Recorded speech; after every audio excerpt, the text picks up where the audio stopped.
Hello everybody and welcome to Independent Art Storytime. Now it's time for Chapter 4, Part 1 of the Box of Delights. If you remember, Kay has just returned from his nighttime adventure at King Arthur's camp and he has the box in his pocket. Kay put the little box under his pillow and was soon asleep again. He dreamed of wolves padding on the snow after the Punch and Judy man. At 6 o'clock he woke again and heard the bells chiming for the hour. What with the moonlight and the snow blink, there was enough light in the room for him to see the box, with its old, worn, shiny, char-green cover and magic knob upon it. "He said I must go out towards the camp at dawn with Peter," he muttered. "I must do that." He waited for another 20 minutes and then called to Peter. "I say, Peter, let's go out and explore." "Explore what?" Peter growled. "What do you expect to find? Mushrooms, may I ask?" "Oh, don't come if you'd rather not," Kay said, "but it's always rather fun being out in fresh snow and seeing the animal tracks." "But to get up before it's light on the first day of the holidays, I think that's the purple pim," Peter said. "Oh, get up, Peter," Kay said. "We can forage in the larder. We can have a heavenly breakfast foraging in the larder, and then a real breakfast when we get in." "Oh, all right," Peter said. So up they got. And they went down to the larder and got themselves ham and bread, which they spread with blobs of butter, and then each had a big mince pie and a long drink from the cream pan. Before they set out together, Kay looked at the little black box in his inner pocket. "I won't examine this till I come back," he thought, "when I can be sure of being alone. And now we must hurry to see what comes to him, if it isn't all an absurd dream." They went out into the white world of the snow and took the road to Arthur's camp. Nobody was about yet. A few upper windows showed lights and a few chimneys smoked. The way looked very different from what it had been when he'd ridden it at midnight. The buildings were back in their places and the lakes of water were gone. By the shortcuts, it is only 20 minutes' walk to Arthur's camp. At the camp, the wood, with its yew trees, was again all in its place. Bracken and brambles were prone under the snow, and there was no close cover left. There were no wolf tracks in the snow under the ramparts where the wolves had run. There were many rabbit tracks. And now that it was beginning to be light, the boys found some fox tracks and the tiny, neat imprint of what they judged to be rats' feet. Kay was soon at the very place where he had stood within the stockade, when the fires had burned and the beasts had stampeded. That was the place, with Ox Hill dead in front and Broadbarrow or Gibbet Hill square to the right. The bearings proved it. Where the old man had spoken to him must have been a little to the left. 3 great yew trees grew there now, close together, all very old, and Kay moved towards them. In the space between them, which must have been the spot where the old man had given him the box, someone had scuffled aside the snow and camped for the night, wrapped in woven stuff which had printed its texture on the snow. It must have been a coarse woolen.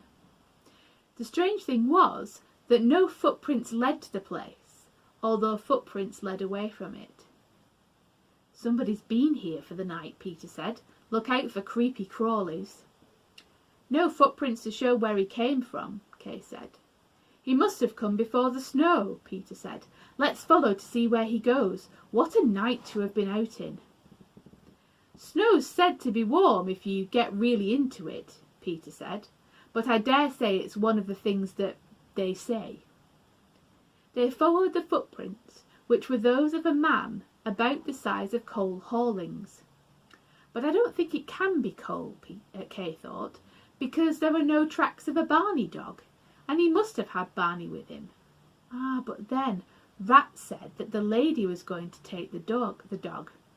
Of course she has him. The tracks led on over the camp wall, across the ditch, and presently out of the wood onto the bleak upland known as Bottler's Down. There are some spinneys on the shoulders of the bottler, and the tracks led past these, going due west. As the boys came over one of the shoulders past a spinney edge, they sighted their quarry 200 yards ahead, a little old man, trudging the snow, bent under a green baize-covered bale. He was near the spinney called Rider's Wood. At that instant, 4 men darted out of Rider's Wood and ran at the old man, who dropped his bundle.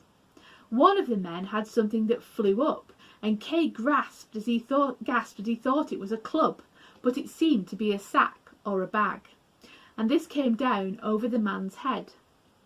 A second man, in the same instant, lashed a rope around the man's arms and legs, and in 5 seconds they had the old man trussed up and lifted. 3 of them hurried with him to the other side of the spinney, and the 4th man followed with the bundle. The boys were too startled to cry out or do anything, and they stood there spellbound. There came the roar of an engine from beyond Rider's Wood. "That's an aeroplane," Kay said. And they heard confused noises and the slamming to of a door. The roaring of the engine became much louder, and an aeroplane lurched into sight past the covert end, going across the snow to take off into the wind. "It will stick in the snow," Kay said, "and then they'll have to leave him." However, it didn't stick in the snow, and it lifted after a short run, and at once lifted higher and higher with great lolloping leaps. Now that it was in the air, it was silent, of a grey colour, and swifter in going and climbing than any that Kay had seen before. It had almost no wings, and was in the clouds in no time, going northwest, Kay judged. "Well, they scrobbled the old man," Peter said. "Come along, Peter," Kay said. "We must go and see what tracks those people have left." "I say," Peter said, "I am glad I came out with you. I never thought I should see a gang scrobble an old man and carry him off in an aeroplane." "It's very lucky," Kay said, "that we've got the snow. All the tracks will be as clear as print. Don't let's run, and keep well to the side of the old man's track so as not to obscure them. And let's get it absolutely clear so we can tell the police. 2 men in white ran out, then 2 others, and there must have been another man in the aeroplane." "There were 4 who did the attack," Peter said, "and the first one, who had a bag, was the tallest of the 4, and they'd all got something over their faces." They came to the scene of the kidnapping and went into the copse to see where the gangsters had lain in wait. They'd been in the spinney some time and had scuffled out their tracks. They'd been resting in a yew clump amongst some tumble stones clear of the snow. They had not smoked during their wait. There was no cigarette ends, nor matches, nor tobacco ash, and they'd scuffled out their foot tracks from the aeroplane. But of course, the tracks to the aeroplane were very clear. All they could see was that there were 4 men of different sizes, one a good deal bigger than the other 3, and that all were wearing new rubber galoshes or rubber boots. The tracks of the aeroplane told the boys nothing. It had run on its wheels to a level strip near the spinney on a part of the down that was kept clear of the snow by the wind. "Well, that's that," Kay said. "They've got him, and they've got away with him, and I'm pretty sure it was our Punch and Judy man." "It looked jolly like him," Peter said. "Well, we better go back and tell the police." They made a last examination where the aeroplane had rested, but there were no clues but for a few spots of black oil. They took the shortcuts home and called at the police station. The big, red-faced inspector was an old friend of Kay's. He understood rabbits and was a very clever amateur conjurer. Kay had always thought there was a lot of sense in him, and Kay told his story, and Peter backed him up. "Ah, indeed," the inspector said, "that was those young officers from the aerodrome having a bit of a frolic." "It wasn't like a frolic," Kay said, and Peter said, "and they weren't in uniform, and that wasn't a government aeroplane. And then," Kay said, "it was such a lonely place and such a time in the morning." "And what were you doing in that lonely place at that time in the morning, Master Kay?" the inspector said. I hope you young gentlemen weren't trespassing in the pursuit of game." "No, of course we weren't. We were out looking at the tracks of the animals in the snow." "Ha," the inspector said. "Now, did this old man struggle at all, or cry out?" "He didn't have a chance to," Kay said. "And did he see you, or did the other people see you?" "No, they couldn't," Kay said, "from where they were." "And did you shout or try to raise an alarm?" the inspector asked.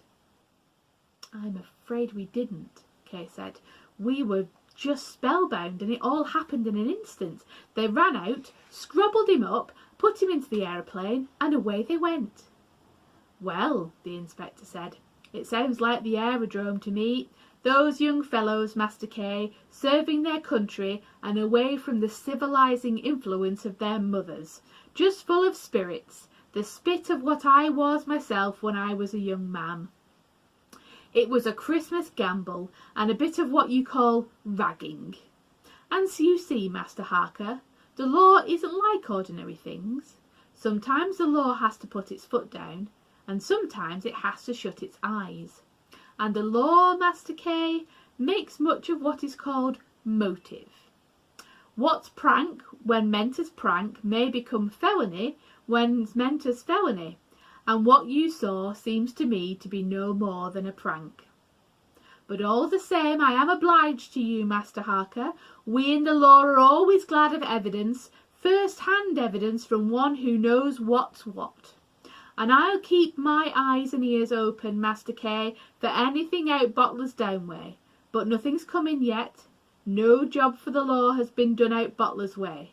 But we in the law keep our eyes open as well as our ears, and I'll ask what aeroplanes were out that way this morning. And you were a matter of 200 yards from the scene of this fracas, the inspector said, and you didn't recognise any of the parties?"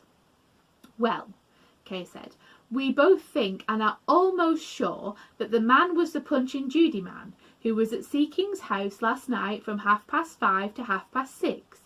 He was stopping yesterday at the drop of dew, and his name was Cole Hollings or Cole Hawlings." At this moment the telephone bell rang. The inspector lifted the receiver. "Yes," he said, "Condicott 7000. What is it?" And someone talked to him for a minute or two. "Now that," the inspector said, putting the phone down, "that's what we call in the law a coincidence. That was our first officer at Tatchester asking about your Punch and Judy man, Cole Hollings or Hawlings. The man is at Tatchester now, and the police are asking, is he a fit kind of man to give a public performance at the Bishop's Palace this very night as ever is?" "And he's at Tatchester now?" Kay asked. "Yes," the inspector said, "at the police station, showing his licence. You heard me ask, is he all right? And they said yes. And you heard me ask, does he make any complaints? And they said no. And if he was the man you saw, Master Harker, he can't be much the worse, even if they did put him in an aeroplane. Now is he, Master Harker, a kind of man to perform before a bishop and other holy men?" "He is simply wonderful," Kay said. And the inspector took up the receiver and spoke again. "I have every reason to suppose," he said, "from information received, that the man is a good performer and can be trusted not to disappoint, nor yet to shock the company. And by the way, is the man there?" He listened, and then he said, "Just bring him to the telephone. There's a young man who would like to know something. Hello? Hello? Is that Mr. Hawlings? Are you any the worse for being in an aeroplane?" "No," he says. "None the worse, sir." "Mr. Hawlings, who was it put you in the aeroplane?" "He says some friends with more fun than sense."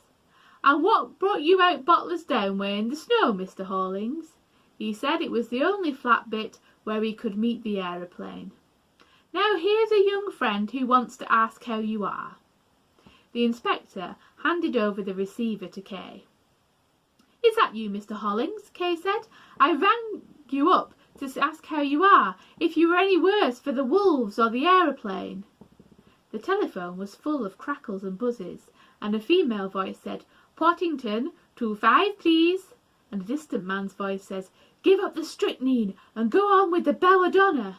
And then a faraway old man's voice said, "No, none the worse, I thank you, all the better." "And you really are Mr. Hollings," Kay asked, "that found my ticket and was scrobbled in the aeroplane?" "Really truly he," the voice answered. "And you're the young gentleman?" "Yes," Kay said. "Goodbye, my young master," the voice said, and Kay hung up the receiver. "So that's that," the inspector said. "That's how science helps the law. You thought your friend was scrobbled, and now by science and the law you hear from his own lips that all is well." Somehow Kay wondered if all was well. The telephone was working badly, and the voice was like the old man's voice, but still somehow he felt uneasy. "I'm very glad," Kay said, "that the man is safe. Please forgive us for taking up so much of your time." "A public man's time is a public's," the inspector said. "It's my duty as a public man to listen to all and sundry at all times. Sometimes the law has to shut its eyes. Sometimes there isn't enough for the law to go upon, and sometimes the law intervenes. But at all times, I say, let the law in, Master Harker. Any tale that's first-hand evidence, you bring it to the law, and you depend upon it, Master Kay, murder will out. However dark the deed, Master Kay, we bloodhounds of the law, as they call us, will bring it into the limelight." Kay thanked him again, and they talked for a moment of brighter topics: rabbits, simple conjuring tricks, blue Persian cats and the Condicott rugby team, etc. And then both shook hands with the inspector and wished him a very happy Christmas and New Year. And then they went home to breakfast, for which they were just a little late. We'll be back with the rest of chapter 4 very soon.